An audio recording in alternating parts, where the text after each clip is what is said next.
Welcome back to the economics class. ഇന്ന് നമ്മൾ scope of macro economics എന്ന് പറയുന്ന ഒരു ടോപ്പിക്കിനെ കുറിച്ചാണ് നമ്മൾ ഇന്ന് അനലൈസ് ചെയ്യാൻ പോകുന്നത്. സ്കോപ്പ് ഓഫ് മാക്രോ എക്കണോമിക്സ് എന്ന് പറഞ്ഞാൽ എന്താണ്? അതായത് മാക്രോ എക്കണോമിക്സ് ഏതെല്ലാം ഏരിയാസിനെ കുറിച്ചൊക്കെയാണോ സ്റ്റഡി ചെയ്യുന്നത് അതിനെയാണ് നമ്മൾ സ്കോപ്പ് ഓഫ് മാക്രോ എക്കണോമിക്സ് എന്ന് പറയുന്നത്. ഇത് പ്ലസ് ടു എക്കണോമിക്സിൽ ഒരു ഇമ്പോർട്ടൻ്റ് ആയിട്ടുള്ളൊരു ടോപ്പിക്കാണ്. പ്ലസ് ടു മാത്രമല്ല, നിങ്ങളുടെ സിലബസിൽ സ്കോപ്പ് ഓഫ് മാക്രോ എക്കണോമിക്സ് ഉണ്ടെങ്കിൽ ഇതേ സെയിം പോയിന്റ്സ് തന്നെയാണ് നിങ്ങൾ എഴുതേണ്ടത്. ഈ ചാനലിൽ ഞാൻ ഇക്കണോമിക്സ് റിലേറ്റഡ് ആയിട്ടുള്ള മറ്റ് ടോപ്പിക്സും ഞാൻ പോസ്റ്റ് ചെയ്യുന്നുണ്ട്. നിങ്ങൾ എൻ്റെ പ്ലേലിസ്റ്റിൽ പോവുകയാണെങ്കിൽ ഞാൻ അവിടെ നെറ്റിൻ്റെ ടോപ്പിക്സ്, അതുപോലെ സെറ്റ് എക്സാമിൻ്റെ topics, micro economics, macro economics, developmental economics, international economics, ഇങ്ങനെ എല്ലാ ബ്രാഞ്ചിൽ നിന്നും കുറേ ടോപ്പിക്സ് ഞാൻ അതിൽ പോസ്റ്റ് ചെയ്തിട്ടുണ്ട്. അപ്പോൾ നിങ്ങൾക്കത് നോക്കി പഠിക്കാനായിട്ട് കുറച്ചും കൂടി എളുപ്പമാണ്. അപ്പോൾ ഇന്നത്തെ ക്ലാസ്സിലേക്ക് നമുക്ക് എത്രയും പെട്ടെന്ന് പോവാം. ഇന്ന് സ്കോപ്പ് ഓഫ് മാക്രോ എക്കണോമിക്സിനെ കുറിച്ചാണ് നമ്മൾ പഠിക്കാൻ പോകുന്നത്. അപ്പൊ നിങ്ങൾക്ക് ഇവിടെ കാണാം സ്കോപ്പ് ഓഫ് മാക്രോ എക്കണോമിക്സിൽ മെയിൻ ആയിട്ട് 6 പോയിന്റ്സ് ആണുള്ളത്. ഈ ഓരോ പോയിന്റ്സ് നമുക്ക് എന്താണെന്ന് ഡീറ്റെയിൽ ആയിട്ട് നോക്കാം. സ്കോപ്പ് ഓഫ് മാക്രോ എക്കണോമിക്സ് എന്ന് പറഞ്ഞാൽ ഞാൻ പറഞ്ഞു ഏതൊക്കെ ഏരിയാസിലാണ് മാക്രോ എക്കണോമിക്സ് സ്റ്റഡി ചെയ്യുന്നത്. ഒന്നാമത്തെ ഒരു ഏരിയ എന്ന് പറയുന്നത് നാഷണൽ ഇൻകത്തിനെ എസ്റ്റിമേറ്റ് ചെയ്യുന്നു, അതുപോലെ തന്നെ അതിന്റെ റിലേറ്റഡ് ആഗ്രിഗേറ്റ്സ് എന്താണെന്ന് ഞാൻ പറഞ്ഞു തരാം. സെക്കൻഡ് പോയിന്റ് ആണ് തിയറി ഓഫ് എംപ്ലോയ്മെന്റിനെ കുറിച്ചുള്ള സ്റ്റഡീസ്. മൂന്നാമത്തതാണ് മണീനെ കുറിച്ചുള്ള തിയറീസ്. ഫോർത്ത് പോയിന്റ് ആണ് theory of general price level, അതായത് inflationary and deflationary gaps. Fifth point ആണ് role of the government. Sixth point exchange rate and balance of payments. ഓരോന്നും നമുക്ക് എന്താന്ന് നമുക്ക് നോക്കാം. ഫസ്റ്റ് പോയിന്റ് എന്താ നമ്മൾ പറഞ്ഞത്? Estimation of national income and related ആഗ്രിഗേറ്റ്സ്.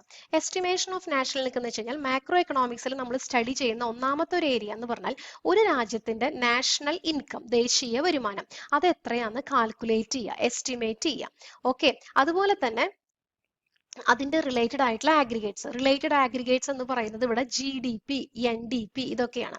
GDP എന്ന് വെച്ച് കഴിഞ്ഞാൽ എന്താ? Gross domestic product.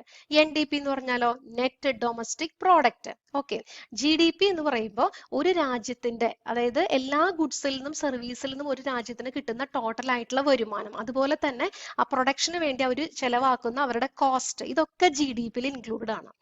NDP എന്ന് പറയുമ്പോൾ ഈ എല്ലാ കാര്യങ്ങളും നമ്മൾ ചെയ്യുമ്പോൾ അതിനൊരു ഡിപ്രീസിയേഷൻ വരുന്നുണ്ട്. എന്ത് പ്രൊഡക്ഷൻ നടത്തുമ്പോഴും ആ മെഷീൻസിനും അതുപോലെ എല്ലാ കാര്യങ്ങൾക്കും ഒരു ഡിപ്രീസിയേഷൻ ഉണ്ട്. ആ ഡിപ്രീസിയേഷനെ GDP-യിൽ നിന്ന് മൈനസ് ചെയ്ത് കിട്ടുന്നതാണ് NDP എന്ന് പറയുന്നത്.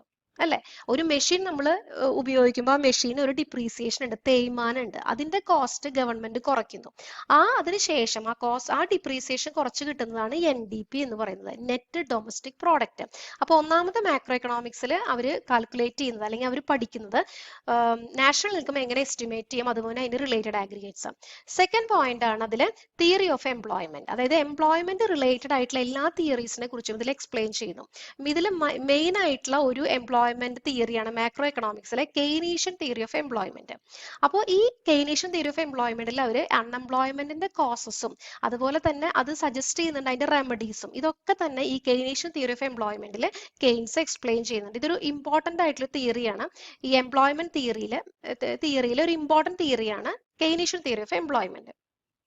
ഓക്കെ, ഇനി മൂന്നാമത്തെ ഒരു ഏരിയ എന്ന് പറയുന്നത് തിയറി ഓഫ് മണിയാണ്. മണീനെ കുറിച്ചിട്ടുള്ള എല്ലാ തിയറീസും മാക്രോ എക്കണോമിക്സ് സ്റ്റഡി ചെയ്യുന്നു. അതായത് ഇപ്പൊ കമേഴ്ഷ്യൽ ബാങ്ക് ആണ് money, creation of money by the commercial bank. Commercial bank എങ്ങനെയാണ് മണി ക്രിയേറ്റ് ചെയ്യുന്നത്? അതായത് ഇപ്പൊ നമ്മൾ പൈസ ഇപ്പൊ എക്സ്ട്രാ കുറച്ച് ഒരാളുടെ കയ്യിൽ ഉണ്ടെങ്കിൽ അയാൾ ഒരു ബാങ്കിൽ പോയിട്ട്, ഒരു കമേഴ്ഷ്യൽ ബാങ്കിൽ പോയിട്ട് അത് പൈസ ഡെപ്പോസിറ്റ് ചെയ്യും. അതുപോലെ നമുക്കൊരു വീട് മേടിക്കണം അല്ലെങ്കിൽ എന്തെങ്കിലും ഒരു ആവശ്യത്തിന് പണം നമുക്ക് ലോൺ എടുക്കണമെങ്കിൽ നമ്മൾ സാധാരണ കമേഴ്ഷ്യൽ ബാങ്കിൽ പോയിട്ട് നമുക്ക് ലോൺ എടുക്കാൻ പറ്റും. അപ്പൊ അതാണ് creation of money by the commercial bank. എങ്ങനെയൊക്കെയാണ് കമേഴ്ഷ്യൽ ബാങ്ക് ഈ പണം ക്രിയേറ്റ് ചെയ്യുന്നത്, ക്രിയേഷൻ ഓഫ് മണി അവർ എങ്ങനെയാണ് ചെയ്യുന്നതിനെ കുറിച്ചിട്ടുള്ള എല്ലാ കാര്യങ്ങളും മാക്രോ എക്കണോമിക്സ് ആണ് സ്റ്റഡി ചെയ്യുന്നത്. പിന്നെ അതുപോലെ തന്നെ role of central bank of a country in regulating the supply of money in the economy. അതായത് സെൻട്രൽ ബാങ്ക് ഒരു രാജ്യത്ത് എങ്ങനെയാണ് സപ്ലൈ ഓഫ് മണീനെ കൺട്രോൾ ചെയ്യുന്നത്, എങ്ങനെ സെൻട്രൽ ബാങ്ക് ആണ് ഒരു രാജ്യത്തിലെ സപ്ലൈ ഓഫ് മണീനെ കൺട്രോൾ ചെയ്യുന്നത്. എങ്ങനെയായിരിക്കും? റേറ്റ് ഓഫ് ഇൻട്രസ്റ്റിൽ അവർ ചേഞ്ചസ് വരുത്തും, അല്ലെ? അതുപോലെ തന്നെ ചില സമയങ്ങളിൽ പണം പ്രിന്റ് ചെയ്യേണ്ട ആവശ്യങ്ങൾ വരും. അതുപോലെ തന്നെ ബാങ്ക് റിസർവ്സ് സെറ്റ് ചെയ്യും. അതിനെക്കുറിച്ച് നിങ്ങൾക്ക് പഠിക്കാനില്ല, എന്നാലും നിങ്ങൾ അറിഞ്ഞിരിക്കുക എല്ലാ ബാങ്കുകൾക്കും ഒരു ഫിക്സ്ഡ് ആയിട്ടുള്ള ഒരു റിസർവ്സ്, അതായത് ഒരു ഇത്ര പെർസെന്റേജ് പണം അവർ കയ്യിൽ വെക്കണം എന്നുണ്ട്. അത് റിസർവ് ബാങ്ക് ആണ് ഡിസൈഡ് ചെയ്യുന്നത്. അപ്പൊ ഇതൊക്കെ ഇങ്ങനെയുള്ള എല്ലാ ടാക്ടിക്സും ചെയ്യുന്നത് ആരാ? സെൻട്രൽ ബാങ്ക് ആണ് ചെയ്യുന്നത്. അത് ഇക്കോണമിയുടെ ഇൻഫ്ലേഷൻ അനുസരിച്ചും ഡീഫ്ലേഷൻ അനുസരിച്ചും ഇക്കോണമിയുടെ ആ ഒരു സമയത്തെ സിറ്റുവേഷൻ അനുസരിച്ച് സെൻട്രൽ ബാങ്ക് ഓരോ പോളിസീസ് ഇറക്കുകയാണ് ചെയ്യുക. ഓക്കെ, അപ്പോ ഇതാണ് മൂന്നാമത്തെ പോയിന്റ്. ഇനി ഫോർത്ത് പോയിന്റ് എന്ന് പറയുന്നത് theory of general price level, അതായത് ഇൻഫ്ലേഷണറി ആൻഡ് ഡീഫ്ലേഷണറി ഗ്യാപ്പ്. അതായത് ഇതിൽ പറയുന്നത് ഇത്രയേ ഉള്ളൂ. അതായത് ഇപ്പൊ നമ്മൾ ചില സമയങ്ങളിൽ കടയിൽ പോകുമ്പോൾ നമുക്ക് കാണാം ചില സാധനങ്ങളുടെ പ്രൈസ് ഒരുപാട് കൂടുതലായിരിക്കും. ഇങ്ങനെ പ്രൈസ് കൂടാനുള്ള ഒരു കാരണം എന്ന് വെച്ച് കഴിഞ്ഞാൽ ചിലപ്പോൾ ഒരു കമ്മോഡിറ്റിയുടെ സപ്ലൈ എന്ന് പറയുന്നത് ഒരു കമ്മോഡിറ്റിയുടെ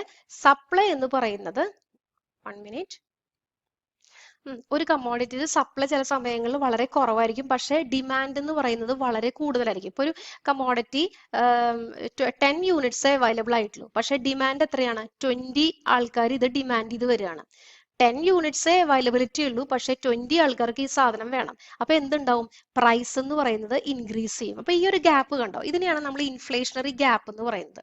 ഓക്കെ, അതുപോലെ തന്നെ ഡിഫ്ലേഷണറി ഗ്യാപ്പ് ഉണ്ടാവും. ചില സമയങ്ങളിൽ സപ്ലൈ ഒരു കമ്മോഡിറ്റി വളരെ കൂടുതൽ ക്വാണ്ടിറ്റി പ്രൊഡ്യൂസ് ചെയ്ത് വെച്ചിട്ടുണ്ടാവും, പക്ഷെ അത്രയും ആൾക്കാർക്ക് വേണ്ട, ഡിമാൻഡ് വളരെ കുറവാണ്.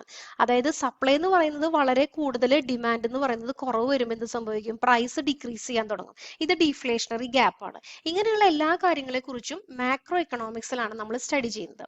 ഇനി 5th പോയിന്റ് ആണ് ഗവൺമെന്റിന്റെ റോള്. ഗവൺമെന്റിന്റെ റോള് പറയുന്നത് studies how government budget impact the level of economic activity. അതായത് ഒരു ഇക്കോണമിയുടെ ഇപ്പോൾ വെൽഫെയർ ഇൻക്രീസ് ചെയ്യണമെങ്കിൽ എന്തെല്ലാം കാര്യങ്ങൾ ചെയ്യണം, ഇതൊക്കെ ഒരു ഗവൺമെന്റ് അവരുടെ ബഡ്ജറ്റിലൂടെയാണ് ജനങ്ങളെ അറിയിക്കുക. ബഡ്ജറ്റിലാണ് ഈ കാര്യങ്ങളൊക്കെ അവർ പറയുന്നത്. ഏതൊക്കെ ഏരിയാസ് ശ്രദ്ധിക്കണം, എവിടേക്കാണ് കൂടുതൽ പൈസ മുടക്കേണ്ടത്, എന്തെല്ലാം കാര്യങ്ങൾ ചെയ്യണം ഗവൺമെന്റ്. അപ്പൊ ഇതാണ് റോൾ ഓഫ് ദി ഗവൺമെന്റ്. ഇതൊക്കെ നമ്മൾ പഠിക്കുന്നത് ഏതിലാണ്?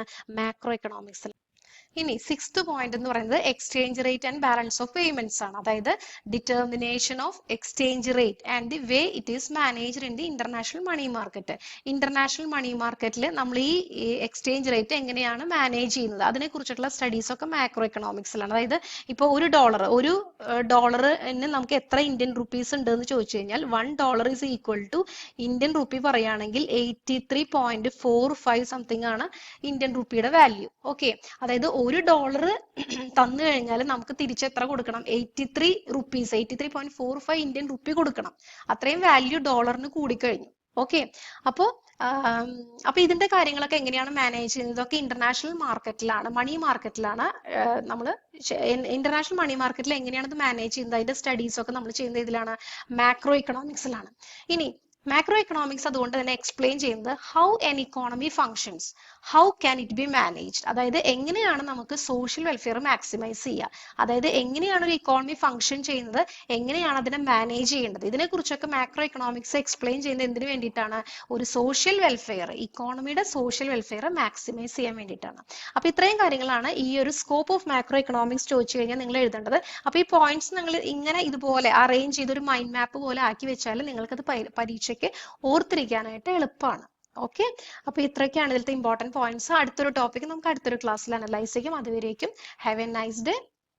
God bless you. Thank you.